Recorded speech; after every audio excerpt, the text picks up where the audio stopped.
Hidup TV mempersembahkan Oase Rohani Katolik yang dibawakan oleh para imam Keuskupan Agung Jakarta. Selamat menyaksikan. Sahabat Oase Rohani Katolik, kita berjumpa kembali hari ini, hari Sabtu Imam, peringatan wajib Beato Dionysius dan Redemptus, biarawan dan martir Indonesia. Pada hari ini kita semua ditemani oleh Romo Alfonsius Alpemanik OFO Karem.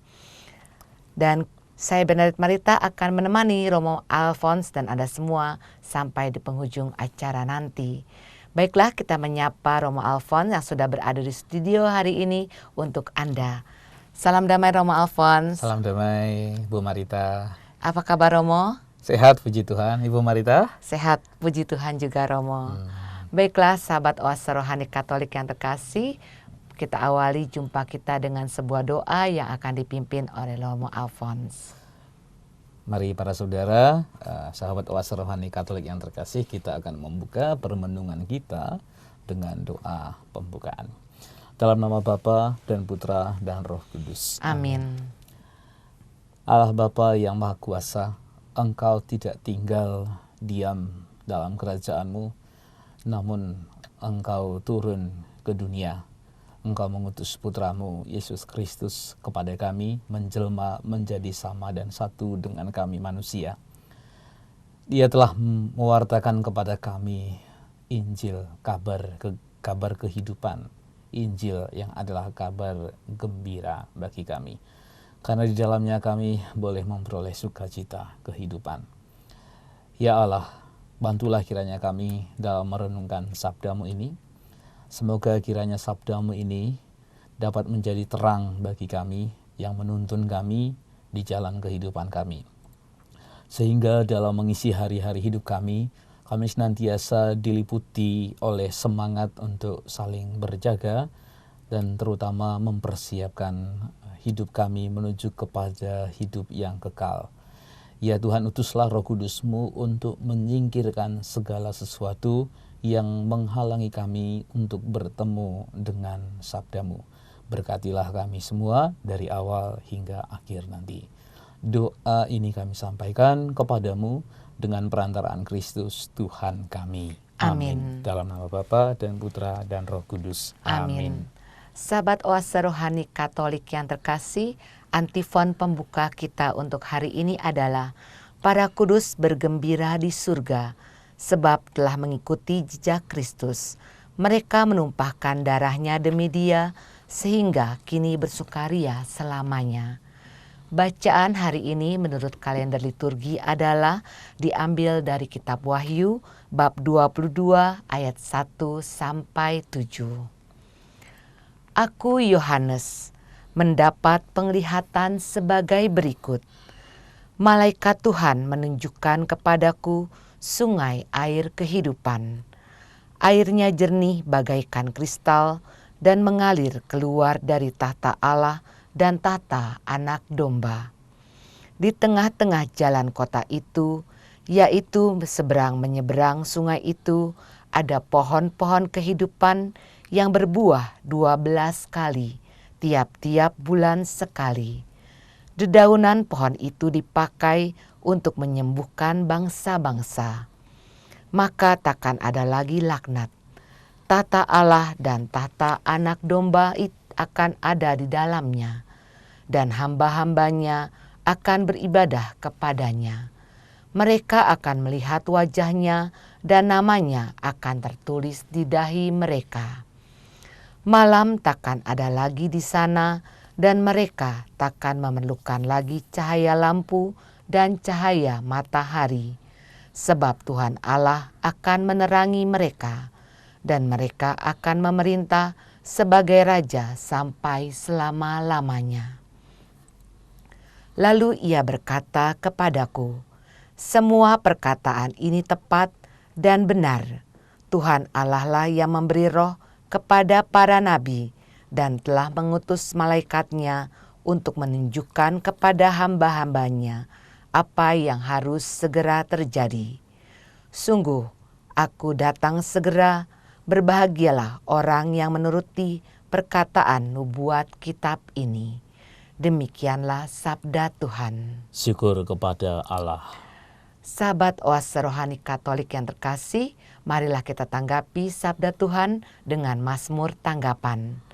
Maranatha, datanglah ya Tuhan Yesus. Maranatha, datanglah ya Tuhan Yesus. Marilah kita bernyanyi-nyanyi bagi Tuhan, bersorak-sorai baginya dengan lagu syukur, bersorak-sorai baginya dengan nyanyian mazmur. Maranatha, datanglah ya Tuhan Yesus. Sebab Tuhan adalah Allah yang besar, Raja Agung yang mengatasi segala dewata. Lembah dan palung bumi ada di tangannya, puncak-puncak gunung pun kepunyaannya. Miliknya lah laut, dialah yang menjadikannya. Miliknya lah daratan, tangannya lah yang membentuknya. Maranatha, datanglah ya Tuhan Yesus. Masuklah, mari kita sujud menyembah, berlutut di hadapan Tuhan yang menjadikan kita. Sebab dialah Allah kita, kita ini umat gembalaannya, serta kawanan dombanya. Maranatha, datanglah ya Tuhan Yesus. Sahabat Oase Rohani Katolik yang terkasih, marilah kita simak sekarang bacaan Injil yang diambil dari Injil Yesus Kristus menurut Lukas bab 21 ayat 34 sampai 36 yang akan disampaikan oleh Romo Alphonse untuk kita semua. Haleluya, haleluya. Haleluya, haleluya. Berjaga-jaga dan berdoalah selalu agar kalian layak berdiri di hadapan Anak Manusia. Haleluya, haleluya. Haleluya, haleluya. Tuhan sertamu. Dan sertamu juga. Inilah Injil Yesus Kristus menurut Lukas. Dimuliakanlah Tuhan. Pada waktu itu, Yesus berkata kepada murid-muridnya, "Jagalah dirimu, jangan sampai hatimu syarat dengan pesta pora dan kemabukan, serta kepentingan-kepentingan duniawi. Dan jangan sampai hari Tuhan tiba-tiba datang jatuh ke atas dirimu, seperti suatu jerat. Sebab ia akan menimpa semua penduduk bumi ini. Berjaga-jagalah senantiasa sambil berdoa, agar kalian mendapat kekuatan untuk luput dari semua yang akan terjadi itu. Dan agar kalian tahan berdiri di hadapan Anak Manusia." Demikianlah Injil Tuhan. Terpujilah Kristus. Sahabat Oase Rohani Katolik yang terkasih, setelah kita bersama-sama menyimak firman-firman Tuhan pada hari ini, kita akan menyimak permenungan yang akan disampaikan oleh Romo Alphonse untuk kita semua. Romo, dari firman-firman Tuhan hari ini, kiranya kabar sukacita apa yang ingin disampaikan kepada sahabat Oase Rohani Katolik? Ibu Marita dan sahabat Oase Rohani Katolik yang terkasih, Injil atau kabar gembira hari ini memang tidak terlalu panjang ya Injilnya, tapi syarat dengan makna. Saya akan memulai dengan sebuah kisah yang sederhana ini. Ada seorang ibu punya persoalan, dan mungkin juga bisa saja ini menjadi persoalan banyak ibu Katolik ya, yaitu apa? Dia kesulitan mengajak suaminya untuk pergi ke gereja. Nah, sering kali dia mengajak suaminya pergi ke gereja. "Pak, ayo ke gereja." Tapi sang suami menolak untuk pergi ke gereja. Malah sang suami bilang, "Ibu saja yang pergi ke gereja, ibu wakili saja ya, saya wakilkan doa saya wakilkan kolektor saya, ya ibu yang mewakili saya. Nanti kalau ke pesta biar saya yang pergi." Ini kata suaminya nih. Nah, hal ini terjadi dalam waktu yang cukup panjang sampai akhirnya keduanya meninggal dan dihadapkan pada pengadilan yang terakhir ya. Kemudian di hadapan Santo Petrus, istri dan suami ini disambut.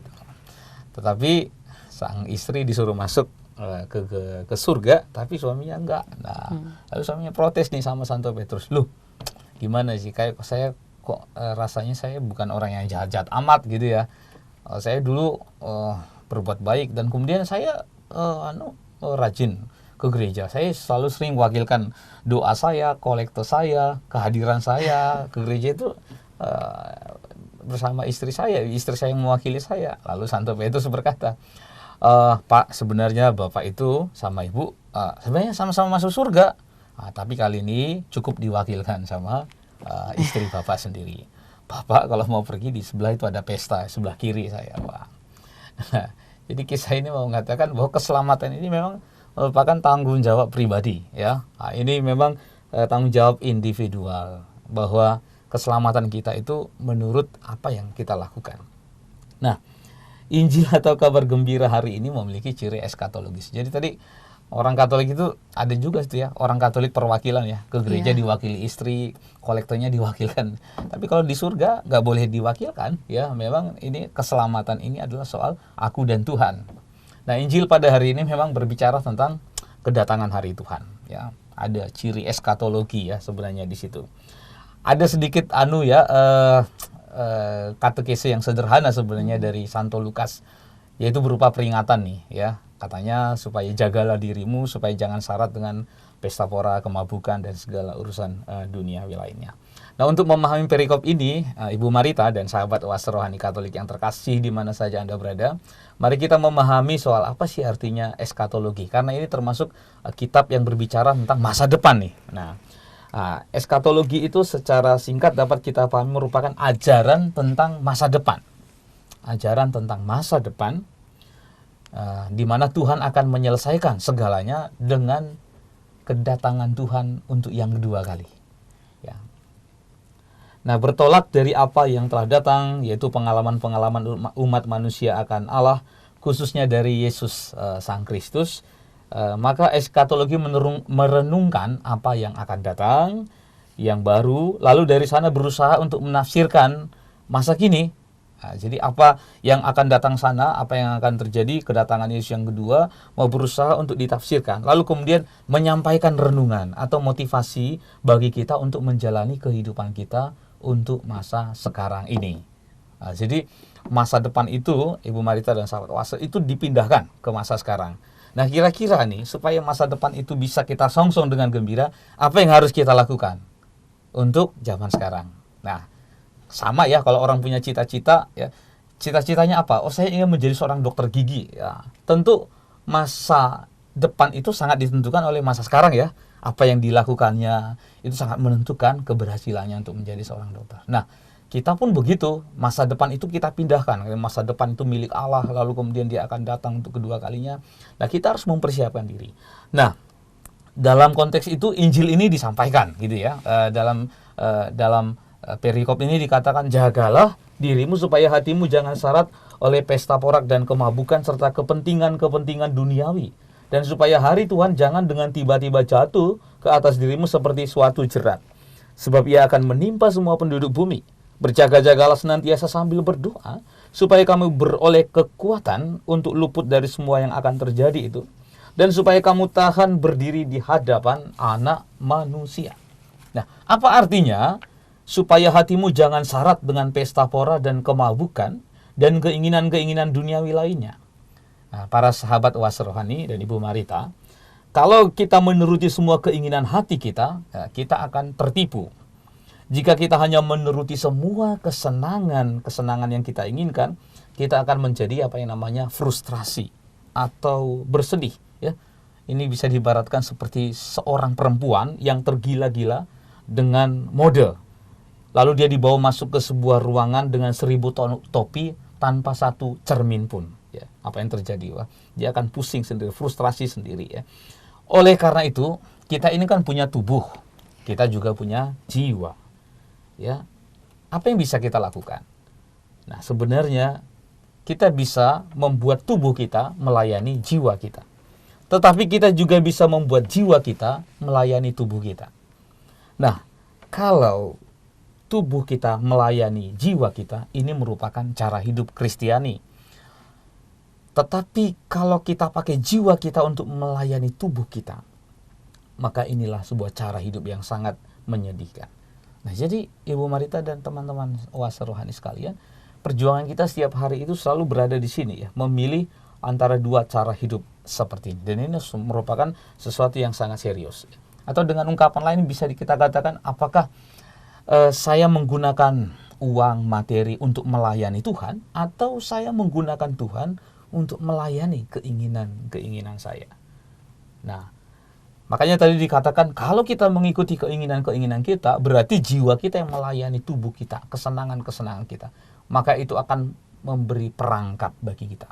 Jerat, di mana kita tidak bisa keluar dari sana, atau sulit bahkan. Nah, di sini kita harus berjuang, bertempur ini setiap hari kita, ya, antara keinginan jiwa atau keinginan tubuh kita. Ya, tentu tidak akan semangat ya, Ibu Marita dan teman-teman sekalian, kalau kita bertempur, memenangkan pertempuran, tetapi itu kemenangan itu kita peroleh dari musuh yang tidak mau melawan. Tentu kan tidak semangat ya, kemenangan seperti apa yang seperti itu ya.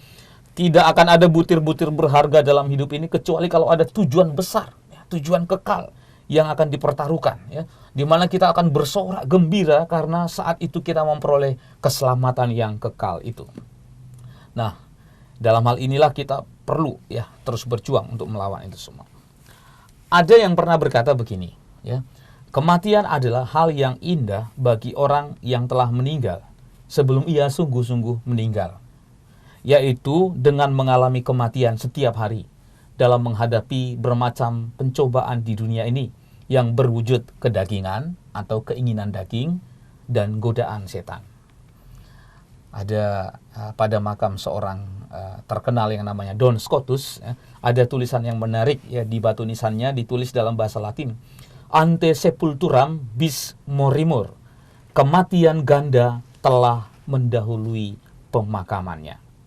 Apa maksudnya? Yang dimaksudkan dengan ungkapan ini, selain kematian final di dunia ini, sesungguhnya kita perlu mengalami kematian yang pertama.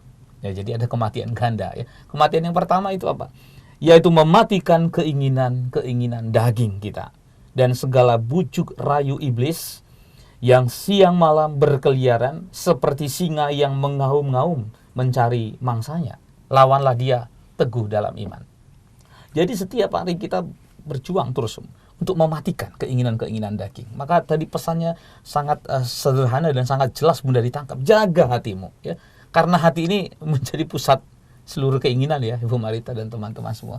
Hati ini menjadi pusat ke segala keinginan kita. Kita harus menjaga hati supaya kita kiranya jangan sampai syarat dengan pesta pora, kemabukan dan segala kepentingan dunia lainnya.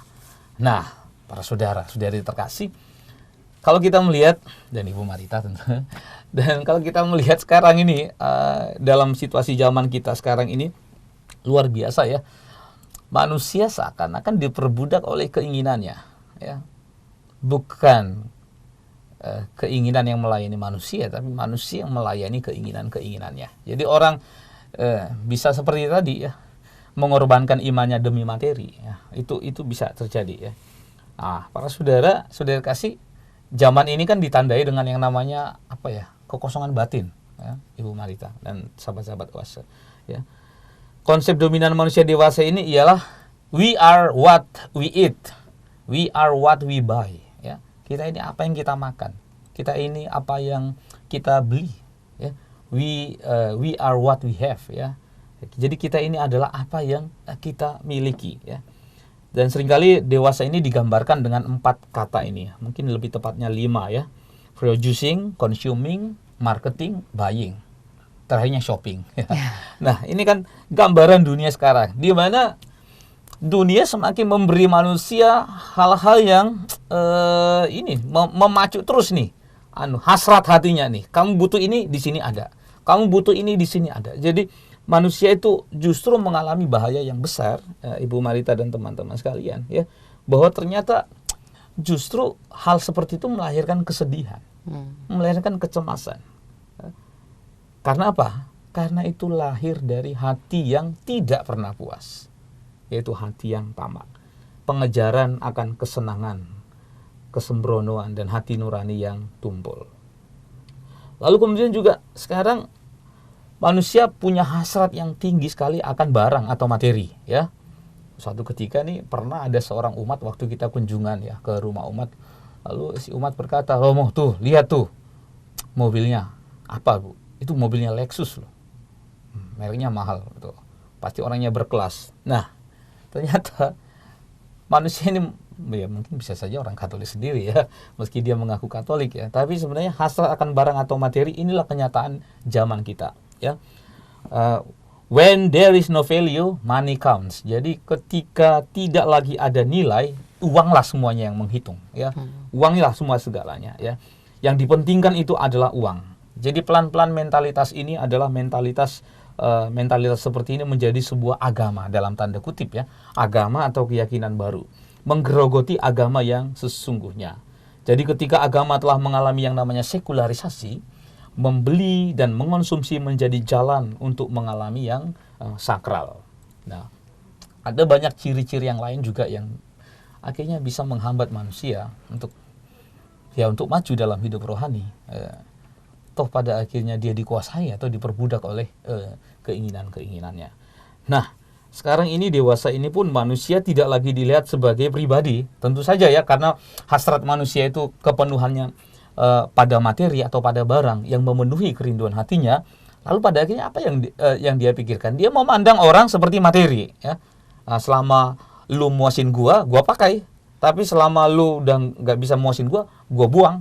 Ya, gua ganti dengan yang lain. Ini mentalitas zaman sekarang. Akhirnya seringkali mereka yang tidak penting dilupakan. Siapa Ibu Marita dan sahabat-sahabat Oase? Mereka yang tidak penting lagi. Misalnya orang tua yang sudah sakit-sakit, orang-orang miskin, orang-orang yang di pinggiran, orang yang hampir mati ya. Orang-orang tua yang dulunya mengajar kita justru sekarang ini dilupakan ya. Nah, ini gambaran ya zaman kita dewasa ini ya. Belum lagi yang ada namanya karena materi tadi, karena hasrat akan barang, relasi juga menjadi terpecah ya. Coba lihat kalau Anda di keluarga para saudara, berapa kali sih Anda bisa berkumpul tanpa handphone, tanpa televisi menyala? Rasanya bisa dihitung dengan jari ya Ibu Marita dan sahabat Oase Rohani. Jadi ketika manusia tadi mengalami ketidakpuasan, ketika yang lahir dari ketamakan tadi, ya dalam banyak hal pun dia tidak akan mengalami kedalaman, termasuk relasi dengan keluarga, relasi dengan ayah, ibu dan anak ya. Itu menjadi dangkal ya. Ketika tidak mampu masuk dalam hidup batinnya seseorang ya. Ketika saya tidak mampu masuk ke dalam hidup batin saya juga tidak akan mampu masuk dalam hidup batinnya Ibu Marita ya. Dan kita semua. Nah, karena apa? Karena tadi hidup batin kita sudah dibatasi oleh sesuatu yang menyenangkan tadi, barang, materi dan seterusnya ya. Masyarakat konsumerisme sekarang ini membentuk dalam hidup suatu relasi yang terpecah ya. Contohnya kecil ya, di keluarga-keluarga, di biara, bahkan di pastoran para saudara ya. Orang duduk bersama di depan TV ya, tanpa bicara satu sama lain ya. Yang menjadi pusat perhatian adalah TV yang di depan kita, dan orang yang duduk di samping kita menjadi tidak penting lagi ya. Nah, itu terkenal ya, orang main HP juga bisa satu meja makan tapi juga tidak punya hati untuk teman yang di kiri dan kanan. Ini kira-kira gambaran situasi zaman sekarang. Kalau mau dikatakan Injil ini sungguh luar biasa ya, karena dia tahu dan sungguh-sungguh memahami soal kecenderungan manusia yang senang untuk memenuhi hasrat atau keinginan-keinginannya, dan itu yang membuat manusia mengalami perbudakan. Injil hari ini menerangkan, sebelum kamu masuk ke surga ya, sebelum kamu mati, kamu harus berjuang dulu gitu, supaya kamu harus menjaga hatimu, kamu harus waspada terhadap segala godaan-godaan dunia, jangan sampai jatuh ke dalam hasrat-hasrat yang seperti itu. Itu kira-kira gambaran yang bisa kita renungkan tentang Injil pada hari ini, Ibu Marita dan sahabat Oase Rohani Katolik. Ya Romo, kemudian cara mengatasinya bagaimana ya Romo? Kita sudah tergantungan dengan konsumen segala macam itu Romo. Nah, baik Ibu Marita dan sahabat Oase Rohani Katolik yang terkasih. Nah, jadi tentu kita harus kembali ke sumber ya, harus kembali ke sumber. Saya selalu ingat akan Mazmur yang berkata ini, bagi aku terikat pada Yahweh, harapanku pada Allah Tuhanku. Jadi orang harus mengalihkan keterikatannya kepada Yahweh, kepada Tuhan ya. Nggak bisa lagi kita ini tergantung dari sini. Kita ini kan sudah anak-anak Allah, kita ini sudah ditebus nih, ya. Jadi memang kita harus sampai ke situ, bahagiaku terikat. Nah, maka tadi secara sederhana atau secara praktis itu digambarkan tadi, berjaga-jagalah dan berdoalah, ya. Ora et labora itu ya. Jadi semboyannya Santo Benedictus ini luar biasa ya. Jadi kita harus berjaga-jaga dan sambil juga harus berdoa. Dua hal ini menjadi satu hal. Berdoa penting, ya. Berdoa itu menjadi sumber kekuatan bagi kita, ya. Karena ini menunjukkan relasi kemendalaman kita dengan Tuhan itu tampak dalam hidup doa kita, ya. Hidupku adalah doa dan doa adalah hidupku. Jadi dua hal ini tidak bisa dipisahkan, ya. Kita sudah tidak bisa menyangkal lagi soal betapa ampuhnya hidup doa dalam hidup kita, ya. Ibu Marita dan sahabat-sahabat Oase Rohani, Anda mungkin sudah punya pengalaman tertentu bagaimana doa itu mengubah Anda atau orang-orang yang Anda doakan, tetapi juga bisa memenuhi hasrat atau keinginan terdalam dari kita, kerinduan kita akan yang abadi, kerinduan kita akan Tuhan. Tapi kemudian berjaga-jagalah penting. Jadi di samping berdoa penting, tapi juga berjaga-jaga, harus ada action gitu, harus ada keaktifan, ya. Harus ada keaktifan. Supaya kita jangan sampai gampang tergoda oleh keinginan-keinginan daging dan godaan setan, ya. Saya dulu diajarin nih sama Romo kita bahwa begini katanya. Kalau kamu menghadapi seekor ular keluar dari lubang kediamannya, ya. Kalau kamu ketika kepala si ular itu menyembul dari lubangnya, kamu pukul, apa yang terjadi? Ular itu akan masuk kembali ke dalam. Nah, tapi kalau ular ini sudah keluar, terus kemudian badannya atau ekornya sudah setengah, ya, kamu pukul, apa yang dilakukan? Dia akan melawan kamu. Nah, jadi salah satu hal yang paling penting ialah kita harus melawan godaan sejak dari awal. Nah, ini penting sekali, ya. Jangan sampai kasih kompromi, ya, sama yang namanya godaan setan. Tadi saya katakan dia kan seperti singa yang mengaum-ngaum mencari mangsanya, ya. Lawanlah dia, ya. Jadi hanya satu sifat iblis yang paling baik, hanya satu sifat iblis yang positif. Apa itu, Ibu Marita? Yaitu dia nggak gampang menyerah. Ya, dia nggak pernah menyerah untuk menggoda kita siang dan malam. Jadi kalau kita gampang menyerah, ya kita lebih jahat dari iblis malah, ya. Atau lebih lemah dari iblis, ya. Jadi jangan gampang menyerah. Jadi ketika godaan datang, tolaklah dia sejak awal, ya. Jadi kalau kita menolak godaan sejak awal, maka iblis akan kalah. Tapi kalau kita kompromi dengan godaan, maka iblis akan menang, setan akan menang. Nah, dia akan terus menggoda kita. Nah, ini salah satu tips, ya, yang menurut Injil hari ini, berjaga-jaga dan berdoa. Ya, terima kasih Romo. Baiklah sahabat Oase Rohani Katolik, kita cukupkan dahulu bagian pertama dari siaran Oase Rohani Katolik. Hari ini kita resapkan dalam hati sanubari apa yang sudah disampaikan oleh Romo Alphonse untuk kita semua. Dan kami akan kembali setelah jeda berikut ini. Hidup TV mempersembahkan Oase Rohani Katolik yang dibawakan oleh para imam Keuskupan Agung Jakarta. Selamat menyaksikan.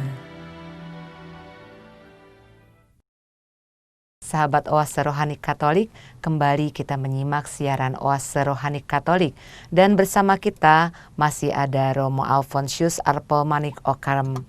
Dan saya Benedict Marita akan menemani Romo Alphonse dan Anda semua sampai di penghujung acara nanti. Baiklah, marilah sekarang kita menyimak kembali permenungan yang akan disampaikan oleh Romo Alphonse untuk kita semua.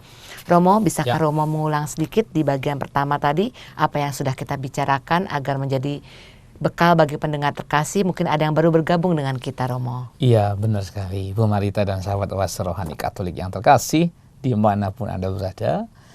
Ya, Injil hari ini memang singkat, tetapi intinya atau pesannya cukup jelas bagi kita, supaya tadi di bagian pertama dikatakan supaya kita jangan syarat, hati kita jangan syarat dengan pesta pora, keinginan-keinginan, kemabukan dan seterusnya, ya. Ini digambarkan dengan keinginan-keinginan daging sebenarnya kita harus itu. Lalu kemudian yang kedua pesannya tadi ialah berjaga-jaga dan berdoalah. Jadi berjaga-jaga ini menunjukkan sisi keaktifan kita, ya. Kita diberi kemampuan, kita diberikan akal budi, kita diberikan hati, kita diberikan kehendak, ya. Supaya kita berjuang untuk hidup benar, ya, hidup baik, hidup suci, ya.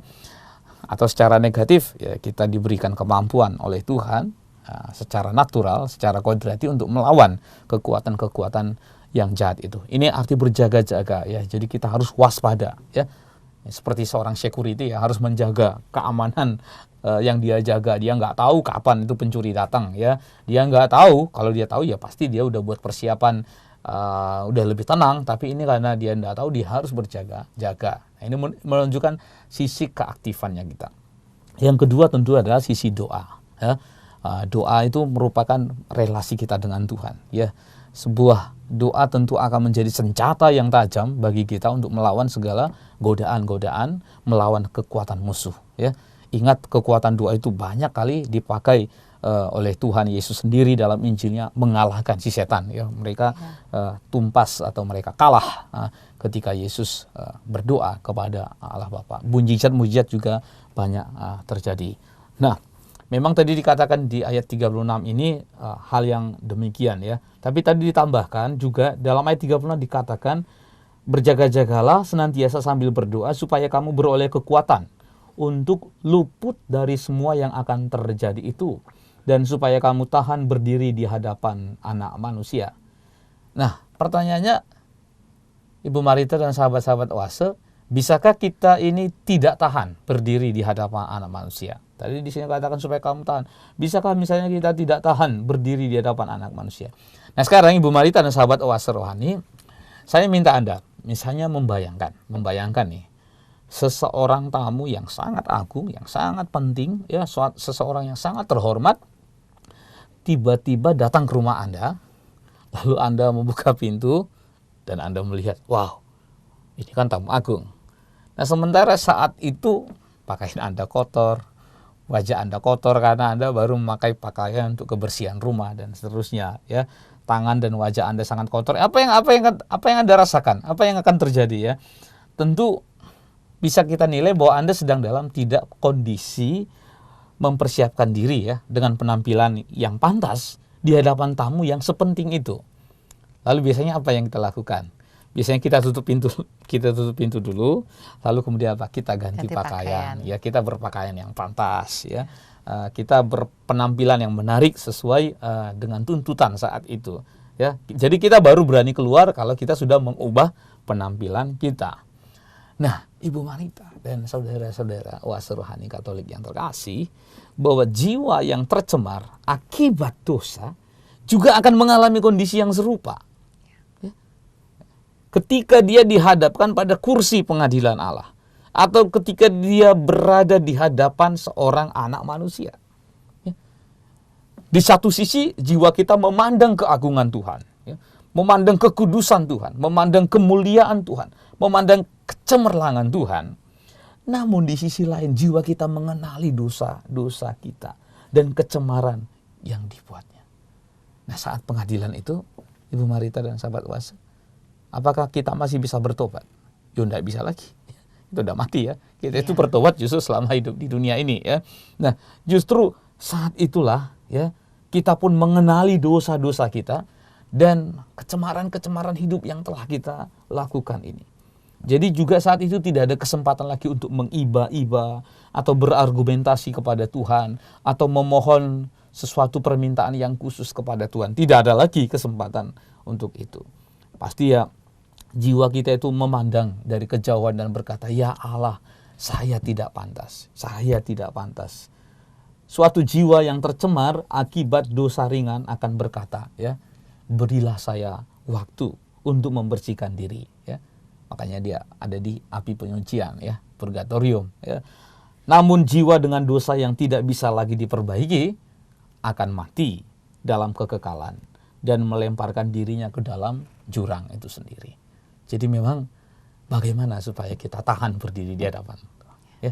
Berarti kita harus punya kekokohan, harus punya fondasi yang kuat, ya. Harus punya kuda-kuda kaki yang kuat. Nah, ini adalah simbol dari pakaian yang kita gunakan apa, ya? Apakah kita berpakaian yang pantas untuk menyambut kehadiran Tuhan tadi? Nah, kalau orang sibuk asyik dengan kesenangan-kesenangannya, ya, maka apakah dia berpakaian yang pantas tuh di hadapan Tuhan? Selama hidupnya, sepanjang hidupnya dia hanya memenuhi kebutuhan-kebutuhan hidupnya, ya. Sabtu Minggu dia ke gereja, ya, tapi Senin udah kembali seperti semula. Itu namanya tomingse, tobat Minggu, Senin jadi setan dia, ya. Sabtu Minggu ke gereja, tapi hari Senin kembali cara hidupnya seperti itu, ya. Jadi memang dia tidak punya kesiapan, pakaiannya sendiri tidak pantas. Nah, jadi Injil ini memang sebuah peringatan, ya, sebuah peringatan bagi yang belum, ayo dong siap-siap, gitu. Tapi bagi yang sudah diteguhin lagi ini. Memang ada saatnya hidup kita ini akan berakhir di dunia, dan nanti saat Tuhan datang kita pantas berdiri di hadapannya. Di dalam kerendahan hati, ya, kita bisa tegak dan tidak perlu harus sombong. Karena selama hidup kita sudah memperagakan, sudah menunjukkan apa yang dikehendaki oleh Tuhan. Kita sudah menunjukkan cinta kita kepada Tuhan. Kita sudah mengatakan bahwa sebenarnya kebahagiaan saya itu ialah ketika saya terikat kepada Yahweh. Ya, saya jual segalanya demi Tuhan. Ya, saya bukan menjual Tuhan untuk kepentingan saya, tapi saya menjual keinginan-keinginan saya untuk Tuhan. Selama hidup saya sudah mengalami banyak kematian-kematian kecil setiap hari. Saya mematikan keinginan-keinginan daging saya dan seterusnya. Lalu saya juga berusaha untuk melakukan kehendak Tuhan. Ya, ketika Tuhan berkata,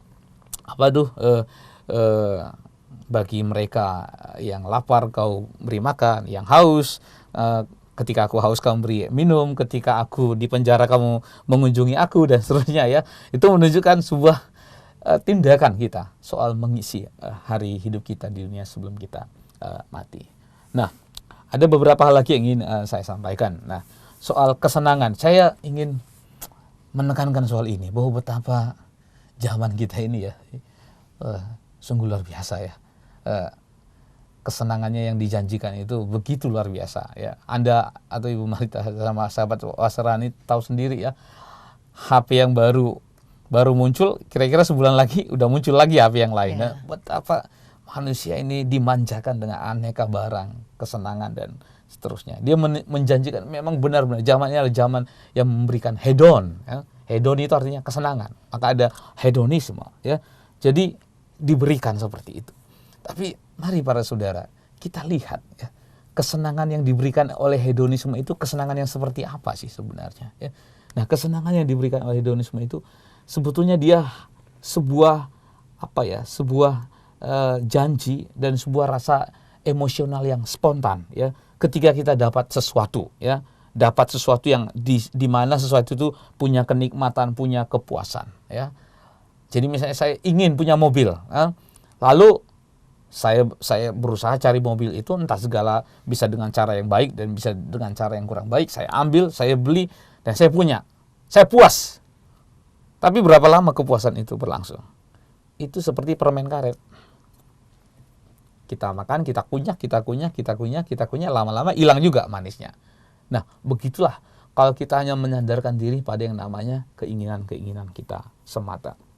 Nah, Tuhan menjanjikan bukan kesenangan, Tuhan memberikan sukacita. Jadi kesenangan dan sukacita ini sesuatu yang berbeda. Sukacita itu adalah buah, dan buah itu selalu merupakan hasil akhir, ya. Jadi perjalanan hidup batin kita yang semakin mendalam, ya, makin dekat sama Tuhan, bersatu dengan Tuhan, dia bisa menembus kesedihan tadi atau ketidakpuasan tadi, ya. Ketika manusia hanya murni keinginannya, apa tadi yang terjadi? Malah sedih, ya, dia, ya. Yeah. Wah, udah puas, kok sekarang ada barang yang baru lagi, ya. Wah, gak puas. Tapi justru sukacita yang berasal dari persatuan kita dengan Tuhan, mengikuti Tuhan, itu menembus kesedihan tadi atau ketidakpuasan tadi. Disitulah hidup kita akan berbuah, bahkan, ya, bisa tumbuh dan mekar, ya, sehingga kita memancarkan keindahan-keindahan. Jadi sukacita itu merupakan hasil persatuan kita dengan Tuhan, karena kita mengenali kehadiran Tuhan yang sudah bangkit dalam setiap peristiwa hidup kita. Ini yang pertama, yang perlu untuk kita hindari, ya, atau perlu kita waspadai soal betapa sekarang itu kita itu digoda setan dengan cara yang semakin halus, gitu, ya. Nah, kita makin sulit memisahkan ini kebutuhan atau keinginan. Nah, itu jadi setan biasanya bekerja di antara itu, ya. Nah, jadi kita perlu waspada, ya. Kalau Anda para ibu, ya, harus Ada aja itu Ibu Marita teman. Misalnya saya harus punya baju setiap bulan. Saya harus beli baju baru setiap bulan. Kalau bajunya banyak, tapi dia harus beli baju baru setiap bulan, itu menurut Ibu Marita itu kebutuhan atau keinginan? Keinginan. Nah, keinginan itu ya. Iya. Ya itu kita setiap hari ditanya, kita harus bertanya pada diri saya sendiri ya.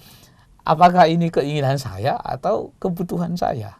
Kalau kita tidak punya daya kritis kepada ini, kita akan diombang-ambingkan oleh yang namanya keinginan itu sendiri. Nah, itu bagian mengenai itu, kita waspada terhadap ini. Kemudian yang kedua, hal yang paling penting juga, bahwa ini Ibu Marita dan sahabat-sahabat OAS yang terkasih dimanapun Anda berada, ada perubahan pandangan atau pemikiran manusia tentang yang namanya waktu. Perubahan apa yang dimaksudkan? Begini, waktu itu kan ada dua, ya, waktu horizontal dan waktu vertikal. Nah, dewasa ini nampaknya dimensi waktu vertikal tadi sudah tidak diperhitungkan atau mulai diabaikan oleh orang. Ya. Jadi manusia sekarang nampaknya mulai kehilangan kaitannya dengan yang abadi, ya, dengan yang abadi yang di atas sana. Waktu itu menjadi praktis, ya, waktu menjadi praktis, atau yang lebih sempit lagi menjadi waktu ekonomis. Hal ini tampak misalnya dalam ungkapan time is money, ya, waktu adalah uang. Bukan dalam arti kalau dulu mungkin ungkapan ini dikatakan time is money, waktu adalah uang, itu mau menunjukkan bahwa waktu itu sangat berharga. Jadi pergunakan dengan sebaik-baiknya. Itu mungkin orang tua dulu menelurkan ungkapan itu dengan maksud demikian, supaya kita harus menggunakan waktu dengan sebaik-baiknya, jangan menyia-nyiakan kesempatan. Tetapi mungkin dewasa ini waktu adalah uang mungkin dimaknai secara lebih sempit, yakni waktu harus dipakai untuk menghasilkan uang. Ya. Maka tidak heran seringkali orang merasa terpaksa ke gereja atau mengalami kehilangan waktu atau mengalami kerugian kalau kehilangan waktu 2 jam seminggu. Nah, ke gereja dan bertemu Tuhan tidak lagi menjadi sebuah pesta yang menggembirakan. Hidup sehari-hari juga makin dihabiskan untuk pekerjaan dan makin sedikit ruang yang tersedia untuk relasi yang paling akrab dengan keluarga dan untuk Tuhan. Dan seringkali waktu kita untuk Tuhan seringkali kompromistis, ya, dengan waktu kita kepada sesama. Kita lebih mudah mengabaikan janji kita kepada Tuhan daripada mengabaikan janji kita sama teman. Ya. Kalau misalnya saya mau berjanji nih, nanti malam sebelum tidur saya mau baca kitab suci. Tiba-tiba ada teman yang telepon, wah panjang lebar dan seterusnya. Kita gampang kompromi sama Tuhan. Ya deh Tuhan, kalau nggak malam ini, ya besok aja. Nah ini yang Tuhan tadi inginkan, waspada dan berjaga-jagalah. Kamu harus tahu, ya, mana yang menjadi kebutuhan hidup kekal kamu. Nah, jadi jangan kita hanya syarat dengan keinginan diri kita. Jadi kita diajak, ya, Ibu Marita dan teman-teman sekalian, bahwa waktu kita bukan saja waktu horizontal, tapi waktu vertikal. Waktu kita bukan hanya saja di dunia ini, tapi juga waktu kita untuk kehidupan yang kekal. Hidup dalam persatuan dengan Tuhan. Nah, jadi kita harus perlu memperhatikan itu. Yang kedua, juga konsepsi tentang hidup batin, ya. Hidup batin bagi manusia sekarang ini pertama-tama ditunjukkan oleh realisasi diri, ya. Jadi manusia sekarang itu terpusat pertama-tama pada aktualisasi diri, ya. Aktualisasi diri. Jadi segala keinginan saya, ya, saya harus mencapai potensi saya yang terbaik, ya. Sangat diwarnai oleh misalnya mentalitas konsumerisme, mentalitas well-being. Jadi mentalitas ini, hidup enak, hidup sehat, dan hidup nyaman. Nah, ini saya pernah nih, Ibu Marita dan teman-teman sekalian, ya, ketika ada saya kunjungan ke rumah sebuah keluarga, lalu kemudian ini keluarga udah lama nih nggak ke gereja. Nah, kemudian ya kita secara tidak langsung sih menyapa si keluarga, semoga sesudah kunjungan ini keluarga tersebut mau datang ke gereja, mau datang doa lingkungan dan seterusnya nih. ya sudah, nah, kita nggak secara langsung, ayo dong datang ke gereja, datang ke lingkungan, ya juga nggak enak tuh. Tapi kemudian apa ya, sesudah pada saat akhir dia bilang, si ibu berkata, kalau kita mah Romo yang penting itu ya kita ini nyaman dan sehat, itu aja dah. Nah itu yang seringkali salah satu godaan manusia dewasa ini, ya, mencari kenyamanan hidup, mencari kehidupan yang enak. Bahkan dalam hidup orang-orang yang beriman pun, dalam hidup iman pun senang dengan yang nyaman, ya, senang dengan hidup enak. Ini oleh Fransiskus kalau tidak salah dikatakan keduniawian rohani. Tampaknya hal rohani yang kita lakukan, tapi sesungguhnya semangat dunia yang ada di balik itu sendiri, ya, semangat duniawi itu sendiri. Jadi seringkali kita ini terobsesi dengan apa yang menyentuh perasaan, ya, apa yang memenuhi keinginan-keinginan kita. Nah, Pascal pernah berkata, dalam situasi-situasi yang sulit, peliharalah sesuatu yang indah dalam hati Anda. Para saudara, apa yang memenuhi hati kita? Nah, ini yang penting untuk kita renungkan bersama. Lalu kemudian mengenai tadi konsepsi mengenai kematian tadi, bahwa suatu saat pondok kita ini akan dibongkar, kemah kita akan dicabut, dan kepada kita tersedia kediaman abadi di surga. Tapi toh tentu saja, ya, bahwa jiwa itu yang paling penting. Bagaimana segala sesuatu itu kita gunakan untuk melayani jiwa kita, karena di dalam jiwalah kita bersatu dengan Tuhan, ya, di dalam jiwa. Jiwa bisa menjadi sangat baik, tapi jiwa juga bisa menjadi sangat jahat. Tergantung nutrisi makanan yang dikasih ke jiwa itu apa. Keinginan-keinginan semata, atau firman Tuhan, ya, atau doa, atau kebaikan yang kita tanamkan. Nah, itu dua-dua pilihan itu yang harus dilakukan. Nah, toh pada akhirnya 3 tujuan hidup kita pasti menanti kita pada saat pengadilan, Ibu Marita dan sahabat Oase yang terkasih, ya. Yang pertama itu neraka. Di neraka, di sana akan ada luka tanpa cinta kasih. Lalu kemudian yang kedua, di api penyucian. Di sana akan ada luka yang akan disembuhkan kasih. Sementara ketiga, di surga. Di sana akan ada kasih tanpa luka. Nah, inilah ringkasan tentang bagaimana kita mempersiapkan kehidupan batin kita untuk masa depan. Ini adalah sebuah permenungan yang mungkin untuk zaman sekarang kurang menarik berbicara tentang masa depan, berbicara tentang eskatologis, berbicara tentang hal-hal yang terakhir, berbicara tentang kiamat, ya. Tetapi pasti itu akan terjadi, ya. Dan sahabat-sahabat kita semuanya dimanapun Anda berada, Injil pada hari ini kan mengantar kita untuk masuk ke masa Advent nih. Besok kita akan masuk ke Advent yang pertama. Bacaan-bacaan dari Injil dan juga bacaan pertama berbicara tentang kedatangan Tuhan yang kedua, ya. Jadi berbicara tentang parousia, yaitu kedatangan Yesus yang kedua. Di situ akan ada pengadilan. Nah, tentu ini bukan sesuatu yang menakutkan, ya, tidak sesuatu yang membuat kita cemas atau gelisah, tapi justru kedatangan Tuhan itu merupakan sesuatu yang kita rindukan. Hanya sekarang memang bagi kita, bagaimana hati saya, di mana saya letakkan hati saya, di mana kebahagiaan saya itu saya lekatkan. Nah, itu menjadi refleksi atau permenungan bagi kita. Begitu kira-kira, Ibu. Iya, Romo, kan besok kita sudah memasuki masa Advent. Bagaimana kita mempersiapkan hati kita dan batin kita untuk memasuki masa itu, Romo? Ya, baik. Kita kan ini mau menyambut sesuatu atau menyambut seorang yang kudus. Apa artinya yang kudus? Yang kudus itu artinya yang khusus, yang lain. Di mana dia harus dibikin menjadi lain daripada yang lain. Nah, jadi dikhususkan. Jadi ketika seorang minta, Romo tolong diberkati ini, benda rohani, benda suci, benda kudus, berarti benda ini dikuduskan, ya, untuk hal-hal yang kudus, untuk berdoa, ya, untuk berdevosi, untuk memuji dan menyembah Tuhan. Nah, sahabat oase rohani Katolik yang terkasih dan Ibu Marita, kita akan masuki 4 lingkaran Advent ya.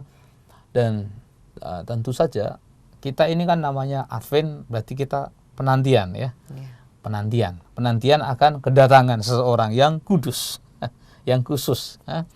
Kalau misalnya Bapak Presiden datang, saya ingat waktu itu ya, ada gubernur datang ke tempat saya ya.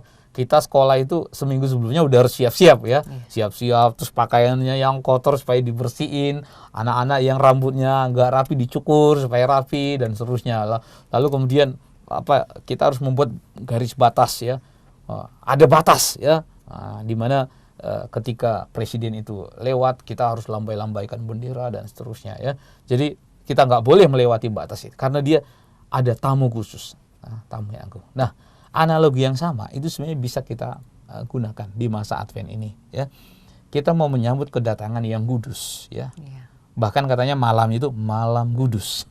Jadi memang malam yang khusus di mana Allah itu downgrade ya, turun ya, bukan upgrade ya, dia malah downgrade jadi manusia, dia menjadi sama seperti kita.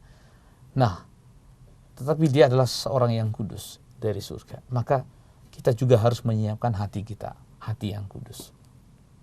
Hati yang kudus, hati yang kita khususkan untuk Tuhan. Nah, ada banyak cara loh Ibu Marita dan teman-teman sekalian yang bisa kita lakukan.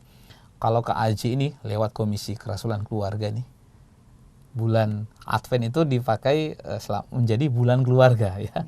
Keluarga berbicara itu ya, keluarga berbicara. Nah, luar biasa itu, tema-tema itu perlu kita perdalam ya, mempersiapkan diri dengan membersihkan kita ya. Kali aja ada komunikasi yang masih seringkali menjadi batu sandungan atau menjadi sumber perkelahian, sumber dosa. Itu harus kita bersihkan dari dalam hati kita. Mungkin saja orang tua sering tidak bisa menjadi ayah yang baik, menjadi ibu yang baik. Jangan gerah untuk minta maaf kepada anak-anaknya. Saya kira itu satu hal yang pantas untuk kita lakukan, untuk membersihkan diri. Mengaku dosa. Nah, ini orang Katolik ini perlu nih mengaku dosa ya, selama persiapkan Advent nanti perlu untuk mengaku dosa. Lalu berikutnya Anda bisa menyembuhkan diri dengan cara membersihkan diri dari yang namanya akar dosa. Kan ada 7 akar dosa itu ya. Nah, Anda kelemahannya di mana? Nah, itu perlu untuk setiap saat kita bersihkan ya. Kalau akar dosa ini tidak kita bersihkan, seringkali itu bisa merambah ke dosa-dosa yang lain ya. Misalnya amarah. Amarah itu kan bisa membuat orang benci. Benci itu bisa membuat orang sulit mengampuni. Dan bahkan kemarahan yang berlebihan bisa membuat orang membunuh ya. Nah, itu yang harus kita bersihkan. Akar-akar dosa ini yang harus kita bersihkan. Nih, apa dosa favorit Anda ya? Dosa yang paling sering Anda lakukan itu dosa favorit ya. Nah, itu yang perlu kita bersihkan ya. Fokus di situ aja ya. Kalau memang akar dosa Anda kemalasan ya, kemalasan, coba lihat mengapa sih saya malas, apa yang harus saya lakukan supaya saya rajin ya. Karena kemalasan bisa bikin orang korupsi loh Ibu Marita. Kemalasan bisa bikin orang nyontek loh ya toh. Nah, kemalasan bisa membuat orang berlaku curang. Nah, kalau memang akar dosa saya di sana, saya harus mempertobatkan diri dulu di sana. Fokus aja pada satu dosa dulu aja, satu dosa yang paling sering Anda lakukan, fokus di situ aja ya. Nah, saya yakin Anda akan mengalami banyak perubahan di dalam hidup ini. Nah, tadi udah bertobat, lalu kemudian ini ikut bulan keluarga, lalu mempersiapkan hati. Nah, tentu saja membaca firman Tuhan, membaca kitab suci. Ini yang paling utama yang harus kita renungkan selama memasuki nanti Advent. Terutama nanti kita bicara tentang banyak tokoh nih yang ditampilkan ya. Nabi Yesaya ya. Lalu juga Maria itu biasanya ditampilkan. Lalu kemudian Yohanes Pembaptis ya. Yohanes Pembaptis kan datang ya. Kerajaan Allah sudah dekat, bertobatlah katanya kan. Segala jalan yang bengkok harus dilurusin. Nah, itu kata Yohanes Pembaptis. Jadi memang Yohanes Pembaptis menyerukan pertobatan batin ya, pertobatan batin. Dan nanti terakhirnya tokohnya adalah Yesus itu sendiri. Nah, kita bisa meneladani ya keempat tokoh ini ya. Tentu Maria tokoh yang ditampilkan sebagai orang yang bersukacita ya, karena dia ketika menerima kabar gembira itu ya, Maka Mazmur tadi yang saya nyanyikan Ibu Marita itu dinyanyikan pada saat Maria menerima kabar gembira. Jadi saat itu Maria mengikatkan diri kepada Tuhan dan dia mengalami sukacita, bukan kesenangan ya. Dia mengalami sukacita. Seluruh hatinya diarahkannya kepada Tuhan. Seluruh hidupnya diarahkannya kepada Tuhan. Nah, lalu Yohanes Pembaptis yang hidupnya di padang gurun. Nah, rupanya padang gurun ini merupakan simbol juga, simbol pemurnian. Karena di padang gurun itu kan tidak ada apa-apa ya, tidak ada apa-apa. Di padang gurun itu kita berusaha ya. Ini simbol di mana kita terus berusaha mengosongkan diri dari hasrat-hasrat ya. Supaya hati kita jangan syarat dengan hasrat, supaya hati kita syarat dengan Tuhan ya. Kalau hati kita syarat dengan hasrat keinginan kita, maka Tuhan itu dikasih RSS di dalam hati kita. Rumah sangat sempit sekali sehingga selonjor pun sangat susah. Jadi tempat Tuhan makin menyempit ya di situ ya. Kalau kita syarat dengan keinginan-keinginan kita tadi. Tetapi kalau Tuhan kita berikan hati yang seluas-luasnya, maka kita bisa menyambut Tuhan, menyambut kedatangannya dengan pantas ya. Nah, kita bisa menyambut kedatangan Tuhan dengan keadaan pantas ya. Kita bisa berdiri dengan tahan ya. Ini Tuhan yang saya persiapkan untuk menyambut kedatanganmu. Nah, itu kira-kira Ibu Marita dan sahabat Oase Rohani Katolik yang bisa kita renungkan melalui Injil hari ini. Jangan takut dengan yang namanya kedatangan hari Tuhan, karena ketika itu yang datang itu adalah Tuhan yang sesungguhnya kita nantikan. Nah, maka bagi Santo Paulus berkata, bagiku hidup adalah Kristus dan mati adalah keuntungan. Karena selama hidupnya dia terus berjuang untuk Tuhan, dia bekerja untuk Tuhan, dia hidup di dalam Tuhan. Maka Tuhan akan memberikan kepadanya sukacita. Itu. Terima kasih Romo. Ya. Baiklah sahabat Oase Rohani Katolik, dengan demikian usailah sudah jumpa kita dalam siaran Oase Rohani Katolik hari ini. Maka Romo Alfonsius Arpo Manik Okalm dan saya Bernadette Marita undur pamit dari ruang dengar Anda. Kami mengucapkan salam damai, tetap semangat dan tersenyum. Kita akan tutup dengan doa penutup dan berkat Tuhan melalui Romo Alfons. Sahabat Oase Rohani Katolik yang terkasih, marilah kita berdoa. Dalam nama Bapa dan Putra dan Roh Kudus. Amin. Amin. Allah Bapa yang Maha Kuasa, Engkau adalah harta yang diumpamakan seperti seorang yang menemukan harta di sebuah tanah atau di sebuah lahan. Lalu ia menjual seluruh hartanya untuk membeli tanah itu. Ya Tuhan, bantulah kami untuk semakin mencintai Engkau. Anugerahkanlah kepada kami rahmat-Mu, supaya kami sungguh menemukan bahwa Engkaulah harta kami yang sesungguhnya. Sehingga kami rela menjual harta-harta yang lain demi harta yang sejati itu sendiri. Terima kasih ya Tuhan untuk sapaan sabda-Mu ini. Kami berdoa bagi banyak orang yang masih diikat oleh ikatan-ikatan duniawi. Tuhan, semoga Engkau lewat Roh Kudus-Mu melepaskan mereka, memberikan kebebasan kepada mereka, agar mereka punya semangat dan sikap hati yang lepas bebas untuk mengikuti Yesus. Tuhan, kami akan memasuki masa Advent. Semoga Engkau memberikan kepada kami hati yang terbuka, serta rahmat-rahmat yang kami butuhkan, supaya kami dapat mempersiapkan diri kami dengan baik, di keluarga maupun di tengah-tengah lingkungan gereja kami.